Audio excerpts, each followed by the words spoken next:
또 오늘 본문 말씀을 보면 예수님께서 한 여인을 만나시게 됩니다. 그런데 이 여인을 만나게 된 사건이 우연히 일어난 사건이 아니라 예수님께서 이미 계획하시고 작정하셨기 때문에 한 여인을 만나시게 되는 사건이 발생하게 되었다라는 것이죠.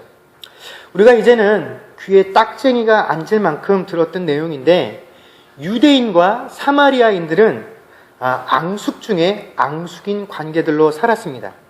그러나 실제로 이들은 원래 같은 조상을 둔 같은 민족이었습니다. 이 한 나라였던 이스라엘의 세 번째 왕이었던 솔로몬 왕이 죽고 난 이후에 이 나라가 각각 북이스라엘과 남유다로 나뉘어지게 되죠.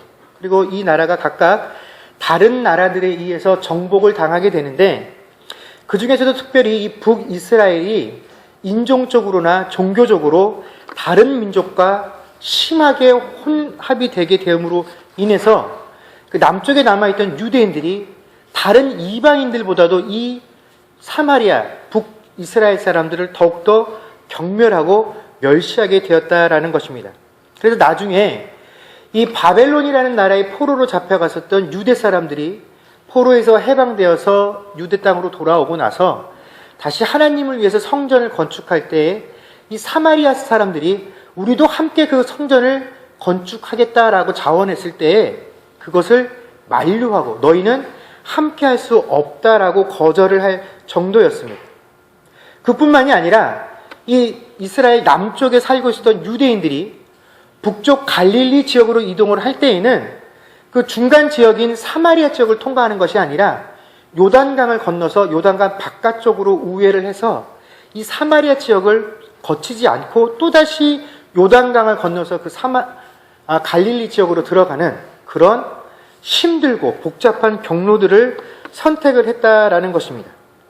그런데 오늘 본문 말씀에 저희가 읽지는 않았지만 3절 말씀부터 보면 예수님께서 유대를 떠나서 갈릴리로 가실 때 뭐라고 그 동행하는 사람들에게 말씀하셨냐면 4절 말씀에 내가 사마리아를 통과하여야 하겠는지라 라고 말씀을 하셨다라는 것입니다. 그리고 그 사마리아 지역의 많은 도시들 가운데에서도 수가라는 성에 들어가셨다라는 것은 예수님께서 단순히 이 남쪽에서 북쪽으로 여행을 하시는 과정 가운데 많은 길을 선택하실 수 있지만 그 중에 가장 가까운 이 사마리아 지역을 통과하는 방법을 선택하셨다라는 의미가 아니라 이 사마리아 지역을 방문하는 것이 예수님의 목적이셨다라는 것이고, 또 그 사마리아 지역에 있는 많은 도시들 가운데 수가라는 성을 방문하게 된 것도 예수님의 계획 안에 들어있는 목적이다라는 것입니다. 그리고 이 예수님의 모든 목적의 가장 중심에 서 있던 것이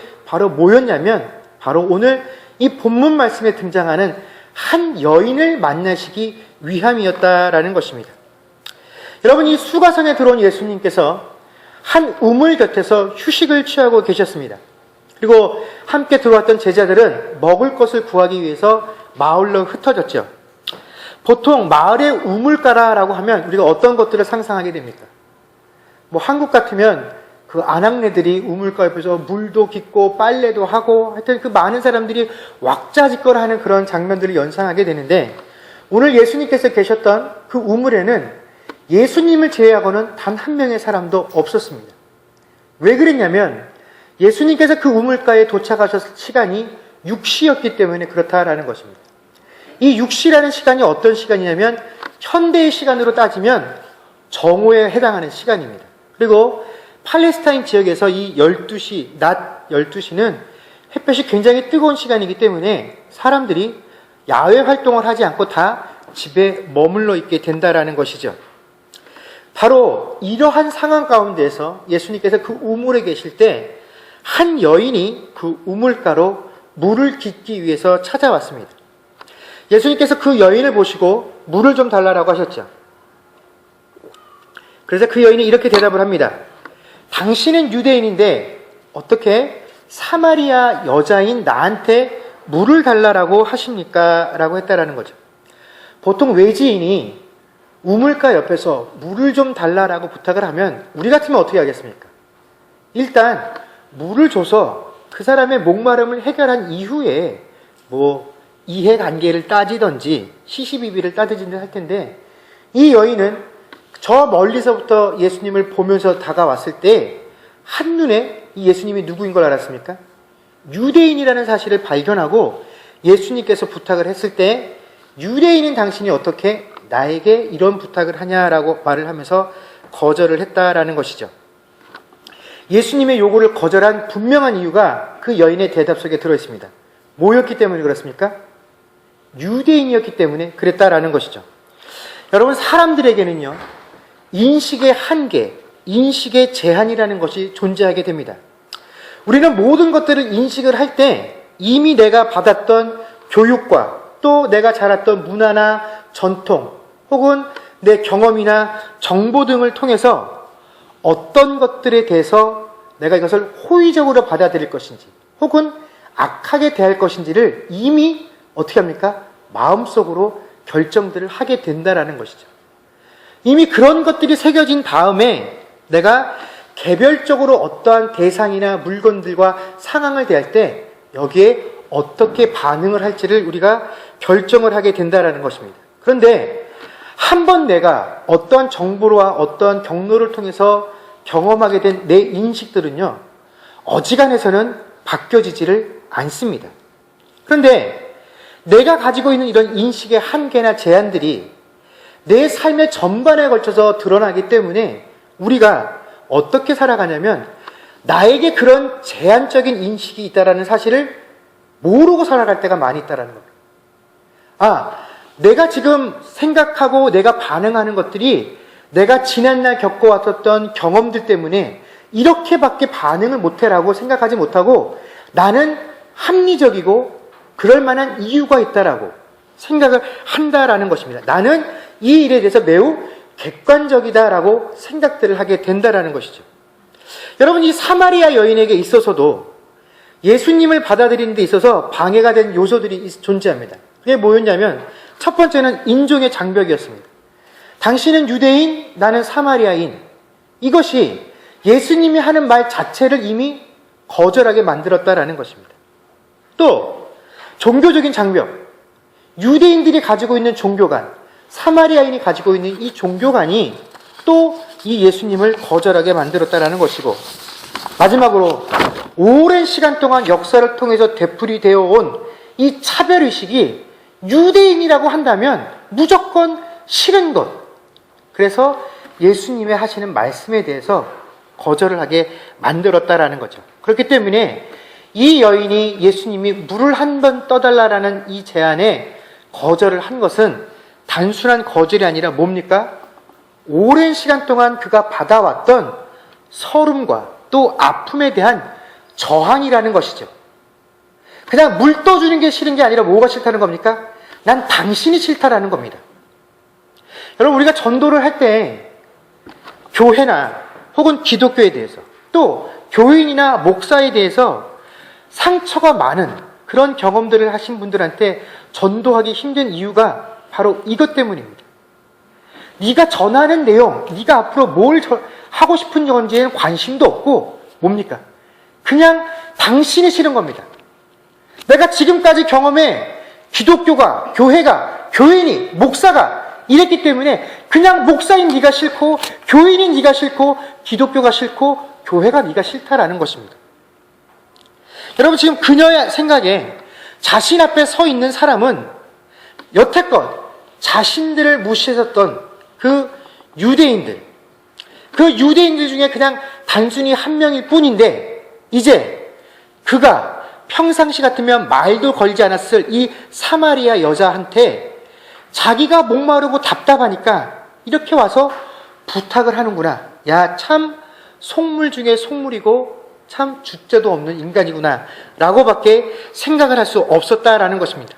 그러면서 생각할 때 지금 아쉬운 사람은 너지, 부탁할 사람은 너고, 그러니 나는 아쉬울 게 하나도 없어 라는 위치에 서 있었다라는 것입니다. 그러나 예수님의 관점은 달랐습니다.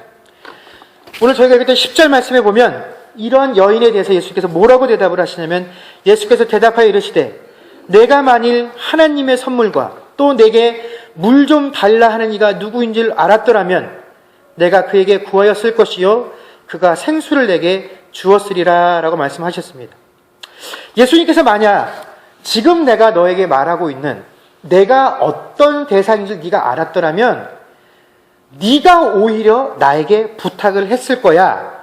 왜냐하면 나는 너에게 뭘 줄 수 있기 때문에 생수를 줄 수 있기 때문에 라고 말씀을 하셨죠. 그런데 그 이야기를 듣고 예수님을 쳐다봤더니 이 여인이 나에게 생수를 주기는커녕 자기 스스로 이 우물에서 물도 떠마실 수 있는 그런 그릇조차도 갖지 못한 분이 바로 지금 내 앞에 있는 예수라는 사람이었습니다.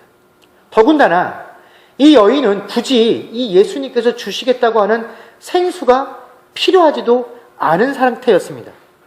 왜냐하면 지금 이 여인과 예수님이 대화를 나누고 있는 이 야곱의 우물이라는 것은요, 사마리아인들에게 굉장히 그 자부심을 줄 수 있는 상당히 유서가 깊은 장소였기 때문에 그렇다라는 것입니다.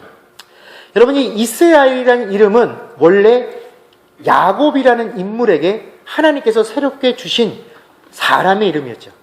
이 야곱이 형 에서와 아버지를 피해서 아람 지역에서 20년 동안 생활을 하다가 이제 다시 가나안 땅에 돌아오고 나서 처음으로 거주한 땅이 세겜 땅입니다. 그리고 그 세겜 땅을 그 중에 일부를 구입을 해서 나중에 5절 말씀에 보면 이것을 야곱에게 상속을 했다라고 표현을 합니다. 그리고 그 세겜 지역에서 머물면서 돈을 주고 샀던 우물이 바로 지금 이 예수님과 여인이 대화를 나누고 있는 야곱의 우물이라는 곳입니다. 비록 유대인들은 자신들만이 정통이다라고 얘기를 하고 이 사마리아인들을 굉장히 무시하고 멸시했지만 사마리아인들도 나름대로 종교적으로 또 인종적으로 자부심을 가지고 있었는데 그 근거 중에 하나가 바로 이 야곱의 우물이었다라는 것이죠. 왜 그러냐면 야곱이 그 유대인보다 누구를 더 사랑했다라는 증거가 이 야곱의 우물입니까? 바로 자신들의 조상인 요셉을 더욱더 사랑했다라는 증거가 바로 이 세겜 땅과 야곱의 우물이었죠. 그래서 유대인들은 우리가 더 사랑받았다라고 생각을 하지만 무슨 소리야?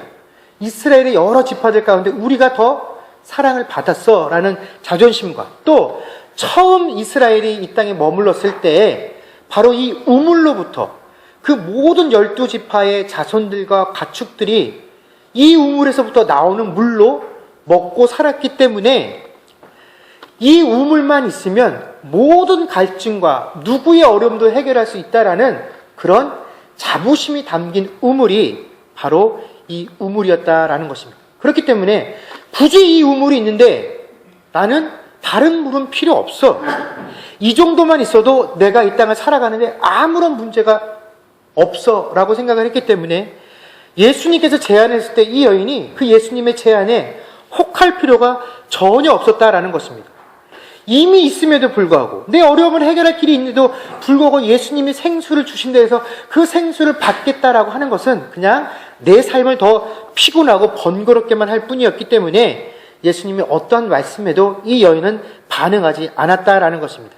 그러자 예수님께서 또 이 여인에게 설명을 해 주십니다. 그런데 말이야, 이 우물의 물을 마시는 자마다 다시 목마르려니와 내가 주시는 물을 마시는 자는 영원히 목마르지 아니하게 되는데 그 이유는 뭐냐면 나는 단지 지금 목마른 이 상황을 해결할 수 있는 물 한 바가지를 너에게 주려는 것이 아니라 물의 근원을 내가 너에게 줄 것이기 때문에 그렇다라고 대답을 해 주셨습니다.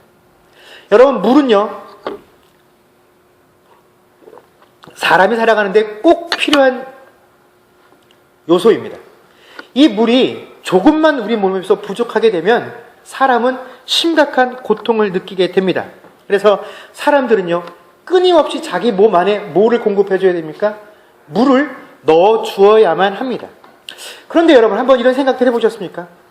우리 몸에 없으면 절대로 안 되는 이렇게 중요하고 필수적인 요소인데 왜 이것이 처음부터 우리 몸속에서 없어지지 아니하게 만들어주지 않으셨을까요?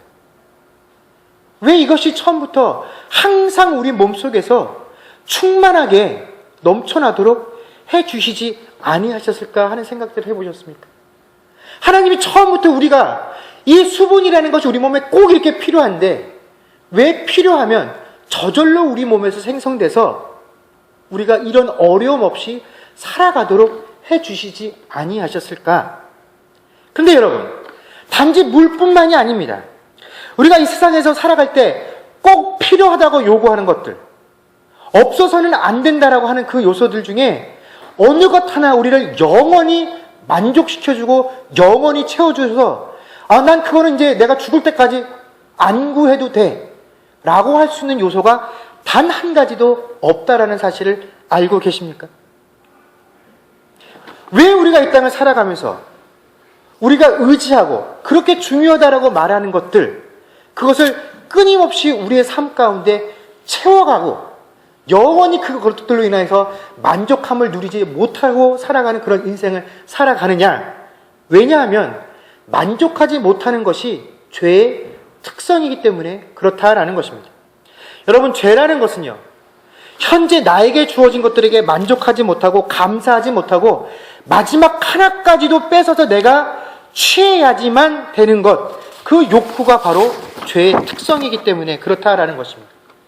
하나님께서 천지를 창조하시고 그 창조하신 모든 것들을 아담과 하와에게 맡기시고 너희 마음대로 다스리라 라고 명령을 해 주셨습니다. 이때 그들에게는 부족한 것이 하나도 없었죠. 하나님께서 인간이 살아가는데 아무것도 부족함이 없도록 만들어 놓으신 후에야, 그 후에야 마지막으로 사람을 창조하시고 그리고 비로소 안식을 취하셨습니다. 그리고 사람에게 필요 없는 그 상태와 상황들을 보신 후에 하나님께서 뭐라고 평가를 하셨냐면 스스로 보시기에 좋았다라고, 보시기에 아름다웠다라고 평가를 하셨다라는 것입니다. 그러나 이렇게 모든 것이 갖추어졌음에도 불구하고 이 최초에 일렸던 아담과 하와는 하나님과 같아질 수 있다라는 이 사단의 유혹에 결국 무엇을 선택하게 됩니까? 선악을 알게 하는 나무의 열매를 취해서 먹게 됩니다. 여러분, 이것이 죄의 속성입니다. 세상의 그 어떠한 것에도 완전하게 만족하지 못하는 상태, 이것이 죄에 물든 사람의 마음이다라는 것입니다. 그래서 사람들은요, 그렇게 아름답다고 말을 하는 그 사랑에 있어서조차도 만족하면서 살아가지 못합니다. 사랑을 주고받는 그 상황 가운데서도 사랑하기 때문에 그 사람에게 아픔을 강요합니다. 사랑한다는 이유로 누구를 죽이기도 합니다. 또 사랑하기 때문에 내가 받았던 그 사랑을 더 이상 그만큼 받지 못하면 그 사랑을 받지 못한다는 이유만으로 스스로 목숨을 끊기도 합니다. 이와 같이 사람이라는 존재는요, 그 어떠한 것으로 완벽하게 만족감을 느끼지 못하고 그 어떤 것으로도 영원히 만족함을 누리며 살아갈 수 없는 존재다라는 것입니다. 그래서 예수님께서 그 영원성을 갖추지 못하고 있는 이 부족함을 내가 해결해 줄 수 있다라고 말씀을 해 주신 것입니다. 그래서 나는 너에게 일회성으로 너의 아픔과 가람을 해결해 주는 것이 아니라 그 물의 근원을 주겠다라고 말씀을 하신 것이죠. 이 말씀을 들은 여인에게서 드디어 변화가 일어나기 시작합니다. 그런 게 있습니까, 예수님? 그러면 그 물을 저에게 주세요. 그러면 내가 앞으로는 여기까지 물 들어올 필요가 없겠네요. 이것이 우리가 가지고 있는 인식의 한계입니다. 예수님께서 그렇게 말씀하셨을 때 이 여인은 예수님께서 주시겠다고 한 생수가 마치 다시는 나에게 목마르지 않고 우리 집으로 끊임없이 물이 솟아날 수 있는 어떤 장치가 생기는가 보다라고 생각을 했다라는 것입니다.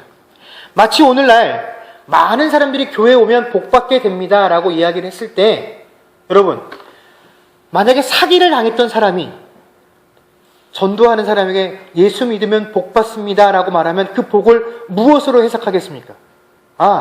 내가 당했던 이 사기를 내가 다 복구하게 되나 보다라고 생각을 하게 된다라는 것입니다. 여러분, 죽을 병에 걸려서 그 병과 씨름하고 있던 사람에게 예수 믿으면 복받는다라고 얘기를 하면 그 사람은 그 복을 내가 병이 나을 수 있겠구나라고 생각을 한다라는 것입니다.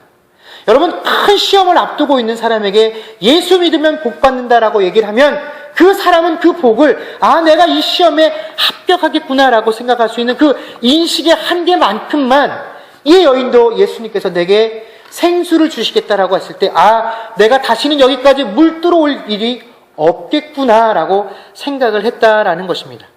그때 예수님께서 그 여인에게 이렇게 말씀하셨습니다. 가서 뭘 데리고 오라고요? 네 남편을 데리고 와라라고 말씀을 하십니다. 그러자 그 여인이 뭐라고 얘기를 합니까? 나는 남편이 없습니다.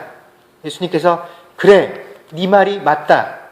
네가 전에 남편이 5명이나 있었는데 지금 그 중에 아무도 너에게 남아있지 않고 지금 너와 함께 살고 있는 그 남자도 남편이라고 말할 수는 없는 그런 존재로구나 라고 대답을 해주셨습니다. 여러분, 여기서 왜 이 여인이 모든 사람들이 집에 머물러 있을 그 낮 12시에 물을 뜨러 왔는지 그 이유가 밝혀지게 됩니다. 왜 그렇습니까? 이 여인은 죄인이었기 때문에 그렇다라는 것입니다. 사람들 앞에 함께 서서 이야기를 나누며 물을 뜰 수 있을 만큼 그렇게 자신이 생각하기에도 자신이 깨끗한 사람이 아니었기 때문에 모든 사람들의 눈을 피해서 아무도 없는 그 시간에 물을 뜨러 왔다라는 것입니다. 그런데 그곳에 앉아있는 한 남자를 봤을 때 저 사람은 내 상황과 내 처지를 모르겠거니 하고 그만 그 사람과 말을 섞었다가 어떻게 된 겁니까? 자신의 내면 깊숙이 감춰두었던 누구에게도 밝히기 싫었던 본 모습이 드러나게 되었다라는 것이죠. 여러분, 이것이 사실 우리가 예수님을 만나는 데 있어서 가장 큰 걸림돌입니다. 여러분, 예수님은 우리를 만날 때 내가 너를 사랑한다라고 말씀하시지 않습니다. 내가 너를 사랑해서 내가 너의 죄를 다 용서해 줄게. 내가 너를 사랑하기 때문에 네가 안고 있는 문제를 다 해결해 줄게 라고 말씀하시는 것이 아니라 처음 만나서 우리에게 건네시는 말씀이 뭡니까? 너는 뭐라고요? 죄인이라. 이것이 예수님께서 우리에게 들려주시는 첫 번째 음성이다라는 것입니다. 여러분, 모든 사람들은요, 예수님 앞에 서게 될 때 내가 죄인이라는 사실을 가장 먼저 직면하게 됩니다. 그런데 오늘 예수님께서 이 여인을 통해서 죄인에 대해서 말씀을 하실 때 이 죄인이라는 의미는 세상 사람들의 손가락질할 수 있는 그런 범죄를 저질른 사람을 의미하는 것이 아니라 정말로 믿고 의지하고 신뢰할 수 있는 분은 세상에 하나님 한 분뿐이신데 그 사실을 알지 못하고 오늘 이 여인과 같이 자신이 신뢰할 수 없는 대상을 신뢰하면서 세상을 살아가고 있는 그 존재들을 바로 죄인이다라고 판단하신다라는 것입니다. 오늘 마치 이 여인이 자신의 일생을 기대기 위해서 무려 남자를 5명이나 만났었지만 결국 그 5명의 남자 중에 그가 남편이라고 고백하고 자신의 삶을 의탁하고 의지할 만한 사람은 없었다라는 것입니다. 그럴 때마다 이 남자를 포기하고 또 다른 남자를 찾았지만 어떤 남자에게도 만족함을 느낄 수 없었고 지금 이 순간에 함께 살고 있는 남자에게서조차도 그는 마지막까지 그 사람이 너의 지아비가 될 수 있는 그런 남자는 아니다라는 이야기를 예수님의 입술을 통해서 듣게 되었다라는 것입니다. 여러분, 우리가 지금 철석같이 믿고 내 삶을 의지하고 맡기고 내가 의지할 수 있는 그 모든 대상, 그 어떠한 것도 나를 영원히 만족시켜 줄 수 있는 것은 없다라는 것입니다. 돈이요, 건강이요, 명예요, 심지어 지금 내가 믿고 의지하고 있는 실제적인 남편과 내 가족들조차도 언젠가는 다 이 땅에서 삶을 마치고 하나님께로 돌아가야 됩니다. 어차피 우리는 혼자 남게 되어진다라는 것이죠.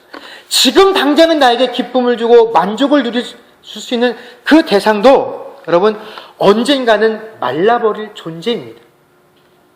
그 어떠한 것도 내가 마지막까지 함께 할 수 있는 그 배필이 될 수는 없다라는 것입니다. 오직 예수님 한 분만이 우리가 이 땅을 살아가는 동안에 우리에게 영원한 만족과 기쁨을 줄 수 있는 존재시다라는 것이죠. 여러분, 오늘 이 예배 가운데 참석하신 여러분들 중에 아직도 분명히 이 여인과 같이 예수님과 대화를 하고 계신 분들이 있으실 겁니다. 아직도 내가 예수님께서 들려주시는 그 음성 가운데 그것을 다 받아들일 수 없는 그 인식의 제한들을 마음속에 품고 살아가시는 분들이 계실 겁니다. 그러나 오늘 이 예수님의 음성을 통해서 이 여인이 가지고 있었던 그 제한들이 하나씩 하나씩 내려지고 그 예수님을 만나게 되어진 것 같이 예수님이 어떤 분이신지를 알게 되어진 것과 같은 그 은혜가 오늘 여러분 한 명 한 명에도 다 임할 수 있기를 주 이름으로 간절히 소망합니다. 그러나 이것은요, 비단 이 여인과 같은 처지에 있는 사람들에게만 해당되는 권면은 아닙니다. 여러분, 그렇다면 우리가 오랜 시간 동안 신앙생활들을 하고 이미 예수에 대해서 다양한 정보들과 지식들을 가지고 있는 우리는 과연 예수님에 관해서 잘 알고 있느냐 하는 것입니다. 이 사마리아 여인에게 네가 내가 누군 줄 알았다라면 너는 나에게 이렇게 했을 거야. 네가 나에게 오히려 구했을 거야 라고 말을 했는데, 그렇다면 교회를 오래 다닌 너희들은 과연 나에 대해서 제대로 알고 있느냐 하는 것입니다.